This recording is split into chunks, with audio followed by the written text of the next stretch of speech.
محل کے تہہ خانے میں روشنی بہت کم تھی۔ شیخ نے انڈین لڑکے کو زنجیروں سے کھولا مگر اسے بھاگنے نہیں دیا۔ لڑکے کے جسم پر پسینہ چمک رہا تھا، سانس تیز تھی۔ شیخ نے اسے دیوار سے لگا کر سرگوشی کی، آج رات تم آزاد نہیں ہو، تم میرے ہو۔ پھر اس کے ہونٹوں کہانی شیخ کا قیدی۔ محل کے تہہ خانے میں روشنی بہت کم تھی۔ پرانی دیواروں پر نمی کے نشانات تھے اور چھت سے لٹکتا ہوا ایک زرد بلب کبھی روشن ہوتا اور کبھی ہلکی سی جبک کے ساتھ اندھیرے میں ڈوب جاتا۔ کمرے کے ایک کونے میں 20 سالہ آریان دیوار سے ٹیک لگائے بیٹھا تھا۔ اس کے ہاتھوں میں بندھی زنجیریں کئی گھنٹوں سے اس کے جسم پر بوجھ بنی ہوئی تھی۔ وہ ہندوستان سے کام کی تلاش میں نکلا تھا اور قسمت اسے ایک ایسے شہر میں لے آئی تھی جہاں ایک طاقتور شخص کے آدمیوں نے اسے اغوا کر کے اس محل کے تہہ خانے میں قید کر لیا تھا۔ اچانک لوہے کا دروازہ کھلا اور قدموں کی بھاری آواز سنائی دی۔ آریان نے خوف سے سر اٹھایا تو سامنے شیخ حامد کھڑا تھا۔ اس کے چہرے پر معمول کی سختی نہیں بلکہ ایک عجیب سی سنجیدگی تھی۔ وہ خاموشی سے آریان کے قریب آیا، جھکا اور زنجیروں کا تالا کھولنے لگا۔ آریان نے حیرت سے پوچھا، آپ یہ کیا کر رہے ہیں؟ شیخ نے تالا کھولتے ہی جواب دیا، تمہیں آزاد کر رہا ہوں۔ آریان نے فوراً اپنے ہاتھ پیچھے کھینچ لیے اور دیوار سے لگ گیا۔ مجھے یقین نہیں آتا، آپ بھی مجھے دھوکہ دیں گے؟ شیخ چند لمحے اسے دیکھتا رہا، پھر بولا، اگر مجھے تمہیں نقصان پہنچانا ہوتا تو میں یہ تالا نہ کھولتا۔ آریان کی آنکھوں میں بے یقینی برقرار تھی۔ اس نے آہستہ سے اپنے ہاتھوں کو دیکھا جن پر زنجیروں کے نشان پڑ چکے تھے۔ شیخ نے اپنی جیب سے ایک چھوٹی سی دوا نکالی اور اس کی طرف بڑھاتے ہوئے کہا، یہ زخموں کے لیے ہے، لگا لو۔ آریان نے دوا لینے سے پہلے پوچھا، اور اگر میں بھاگ گیا تو؟ شیخ کے ہونٹوں پر ہلکی سی مسکراہٹ آئی، تو شاید پہلی بار تمہیں اپنی مرضی سے کہیں جانے کا حق ملے گا۔ ریحان نے حیرت سے اسے دیکھا۔ اسے یقین نہیں آ رہا تھا کہ یہی وہ شخص ہے جس سے وہ گزشتہ 2 دنوں سے خوف زدہ تھا۔ اسی وقت باہر سے قدموں کی آواز سنائی دی۔ شیخ کا چہرہ فوراً بدل گیا۔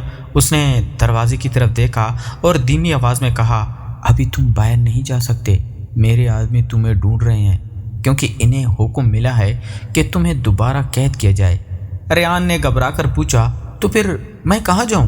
شیخ نے تہہ خانے کے دوسرے حصے میں موجود ایک چھوٹے سے دروازے کی طرف اشارہ کیا، تم میرے ساتھ آؤ۔ آریان نے کچھ لمحے سوچا، پھر محتاط قدموں سے اس کے پیچھے چل پڑا۔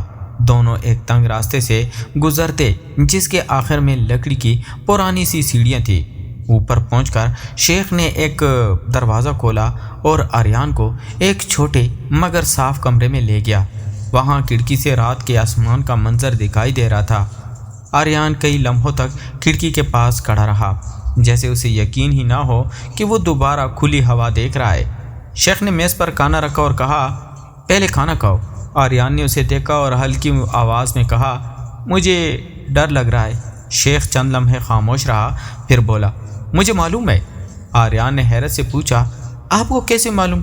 شیخ نے نظریں جھکا کر جواب دیا، کیونکہ میں نے تمہاری آنکھوں میں یہ خوف پہلے ہی دن ہی دیکھ لیا تھا۔ کمرے میں خاموشی چھا گئی۔ آریان نے پہلی بار غور سے شیخ کا چہرہ دیکھا۔ اس کی آنکھوں میں سختی کے ساتھ ایک ایسی تھکن بھی تھی جو شاید کئی سالوں سے چھپی ہوئی تھی۔ آریان نے آہستہ سے پوچھا، آپ مجھے بچا کیوں رہے ہیں؟ شیخ نے فوراً جواب نہیں دیا۔ وہ کھڑکی کے قریب گیا اور پردہ ذرا سا ہٹاتے ہوئے بولا، کیونکہ کبھی کبھی انسان کو اپنی غلطیوں کا احساس ایک بے قصور شخص کی جان بچا کر دینا پڑتا ہے۔ آریان اس کے جواب کو سمجھ نہ سکا، مگر اس کے دل میں پہلی بار شیخ کے لیے خوف کے ساتھ ایک سوال بھی پیدا ہوا۔ رات گہری ہوتی گئی۔ باہر محل کے محافظوں کی آوازیں سنائی دے رہی تھی۔ اچانک دروازے پر دستک ہوئی۔ شیخ نے آریان کو خاموش رہنے کا اشارہ کیا اور دروازہ کھول دیا۔ باہر ایک محافظ کھڑا تھا۔ اس نے کہا، حضور، تہہ خانے میں لڑکا نہیں ہے۔ شیخ نے سخت لہجے میں جواب دیا، پورے محل کو تلاش کرو مگر اس کمرے کے قریب کوئی نہیں آئے گا۔ محافظ کے جانے کے بعد آریان نے حیرت سے پوچھا، آپ اپنی ہی آدمیوں سے مجھے چھپا رہے ہیں؟ شیخ نے اسے دیکھا اور کہا، آج رات ہاں۔ آریان کے چہرے پر پہلی بار ہلکی سی مسکراہٹ آئی، شاید آپ اتنی بری بھی نہیں جتنا میں سمجھتا تھا۔ شیخ بھی ہلکا سا مسکرایا، اور شاید تم اتنے ڈرے ہوئے بھی نہیں جتنے پہلی بار لگتے تھے۔ دونوں کے درمیان ایک مختصر خاموشی آئی، مگر اس خاموشی میں پہلے جیسا خوف نہیں تھا۔ آریان نے کھانے کی پلیٹ اٹھائی اور کہا، اگر میں یہاں سے زندہ نکل گیا تو میں کبھی اس رات کو نہیں بھولوں گا۔ شیخ نے جواب دیا، تم صرف زندہ نہیں نکلو گے آریان، تم آزاد بھی ہوگے۔ آریان نے اس کی طرف دیکھا اور دل میں پہلی بار محسوس کیا کہ شاید یہ قید اس کی کہانی کا اختتام نہیں بلکہ کسی نئی زندگی کی ابتدا ہے۔ صبح ہونے سے کچھ دیر پہلے آریان کی آنکھ کھلی تو کمرے میں ہلکی نیلی روشنی پھیل رہی تھی۔ کھڑکی کے باہر پرندوں کی آوازیں آ رہی تھی اور چند لمحوں کے لیے یاد ہی نہ رہا کہ وہ کہاں ہے، مگر اگلے ہی لمحے گزشتہ رات کے واقعات اس کے ذہن میں تازہ ہو گئے۔ وہ اٹھ کر کھڑکی کے پاس گیا اور پردہ ذرا سا ہٹایا تو محل کے وسیع صحن میں محافظ گشت کرتے دکھائی دے رہے تھے۔ اس کی دل کی دھڑکن تیز ہو گئی۔ اسی وقت دروازہ کھلا اور شیخ حامد اندر داخل ہوا۔ اس کے ہاتھ میں ایک چھوٹا سا بیگ تھا۔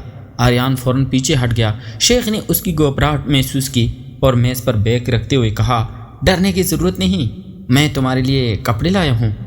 آریان نے حیرت سے بیگ کی طرف دیکھا۔ میرے لیے؟ شیخ نے سر ہلایا۔ تم اس لباس میں محل سے باہر نہیں جا سکتے۔ آریان نے بیگ کھولا تو اندر سادہ کپڑے اور جوتے تھے۔ اس نے کپڑوں کو دیکھا اور دھیمی آواز میں کہا، آپ واقعی مجھے جانے دیں گے؟ شیخ نے جواب دیا، ہاں، مگر پہلے ہمیں یہ معلوم کرنا ہوگا کہ تمہیں یہاں لانے والے کون تھے۔ آریان کے چہرے پر پریشانی نمودار ہوئی۔ اگر وہ لوگ دوبارہ مجھے پکڑ لیں تو؟ شیخ نے سنجیدگی سے کہا، اس بار وہ تم تک نہیں پہنچ سکیں گے۔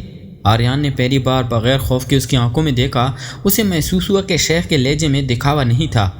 کچھ دیر بعد دونوں محل کے ایک پچھلے حصے میں موجود چھوٹی سی لائبریری میں پہنچے۔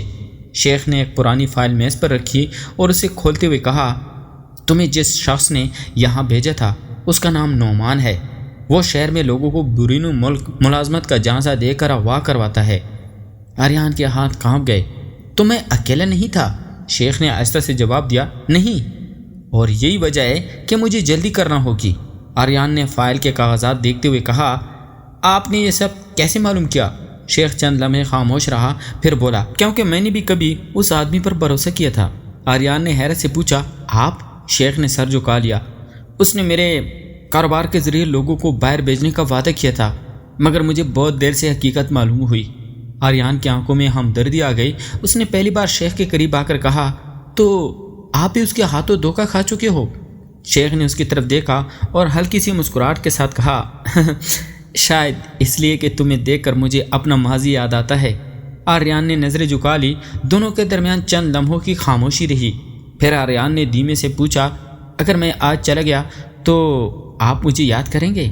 شیخ نے سوال کا جواب فوراً نہیں دیا۔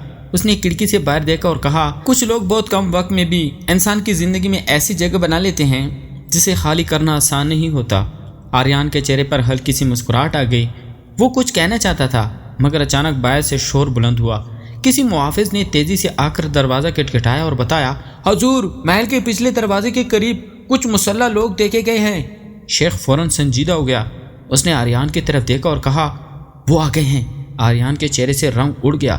باغ کے دوسرے سرے پر پہنچتے ہی شیخ حامد اچانک رک گیا۔ سامنے گھنے درختوں کے درمیان ایک سیاہ گاڑی کھڑی تھی اور اس کے پاس ایک آدمی خاموشی سے کھڑا انہیں دیکھ رہا تھا۔ آریان نے بے اختیار شیخ کے بازو کو پکڑ لیا۔ وہ کون ہے؟ شیخ نے اسے اپنے پیچھے کرتے ہوئے دھیمی آواز میں کہا، مجھے نہیں معلوم، مگر تم میرے قریب رہو۔ آدمی نے چند قدم آگے بڑھ کر کہا، حامد صاحب، آپ نے مجھے پہچانا نہیں؟ شیخ نے غور سے اسے دیکھا اور پھر چونک گیا۔ کریم؟ کریم نے فوراً جواب دیا، وقت بہت کم ہے، نعمان کے آدمی محل میں داخل ہو چکے ہیں، آپ دونوں کو یہاں سے فوراً نکلنا ہوگا۔ ریحان نے حیرت سے پوچھا، آپ ان پہ بھروسہ کرتے ہیں؟ شیخ نے کہا، ہاں، کریم کئی سال سے میرے ساتھ ہے۔ تینوں گاڑی میں بیٹھ گئے اور گاڑی باغ کے پچھلے راستے سے نکل گئی۔ راستے بھر آریان خاموش رہا۔ اس کے ذہن میں ایک ہی سوال گردش کر رہا تھا کہ آخر نعمان اس کے پیچھے کیوں پڑا ہوا ہے۔ کچھ دیر بعد اس نے خاموش ترتے ہوئے پوچھا، شیخ صاحب، اگر میں صرف ایک عام لڑکا ہوں تو وہ مجھے اتنی شدت سے کیوں ڈھونڈ رہا ہے؟ شیخ نے جواب دینے سے پہلے کریم کی طرف دیکھا۔ کریم نے آئینے میں آریان کو دیکھا اور بولا، کیونکہ تم نے کچھ ایسا دیکھا تھا جو تمہیں یاد نہیں۔ آریان حیران ہو گیا۔ میں نے کیا دیکھا تھا؟ کریم نے کہا، وہ رات جب تمہیں اغوا کیا گیا، تم نے نعمان کے گودام میں ایک رجسٹر دیکھا تھا اس میں تمام لوگوں کے نام تھے جنہیں مختلف شہروں سے لاپتہ کیا گیا۔ آریان کے ذہن میں اچانک دھندلی سی تصویر ابھری، ایک اندھیرا کمرہ، لکڑی کی میز، کاغذ کا ڈھیر اور ایک سرخ رنگ کا رجسٹر۔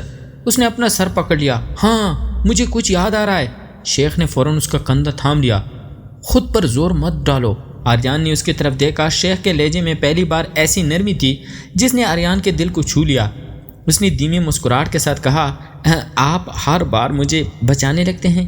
شیخ نے جواب دیا، شاید اب مجھے تمہاری عادت ہو گئی ہے۔ آریان ہنس پڑا۔ صرف 2 دن میں؟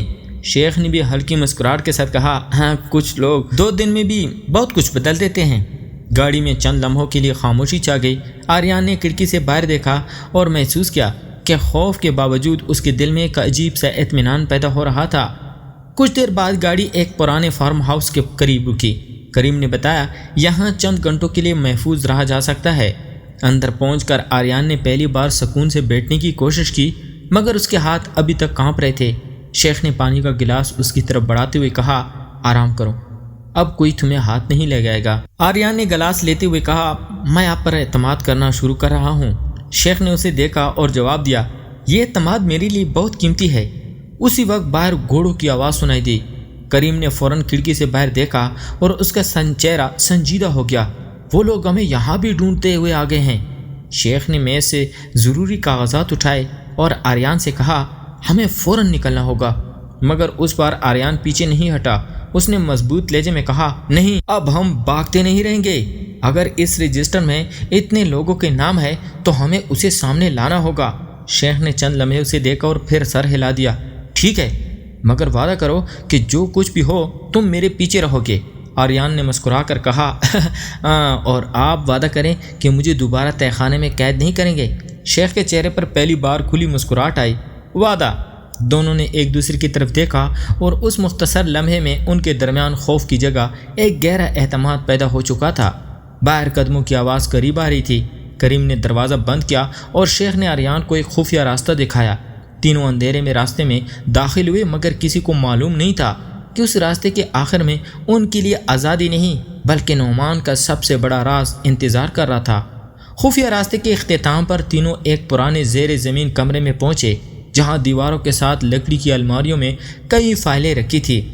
کریم نے جلدی سے ایک فائل نکالی اور بولا، یہی وہ ریکارڈ ہے جسے نعمان ہر حال میں چھپانا چاہتا ہے۔ آریان نے کانپتے ہاتھوں سے فائل کھولی تو اس میں درجنوں نوجوانوں کے نام، پتے اور سفر کی تفصیلات درج تھیں۔ اس کی آنکھیں نم ہو گئی۔ یہ سب لوگ کہاں ہیں؟ شیخ حامد نے سنجیدگی سے جواب دیا، کچھ کو ہم نے تلاش کر لیا، باقیوں کا پتہ لگانا ہوگا۔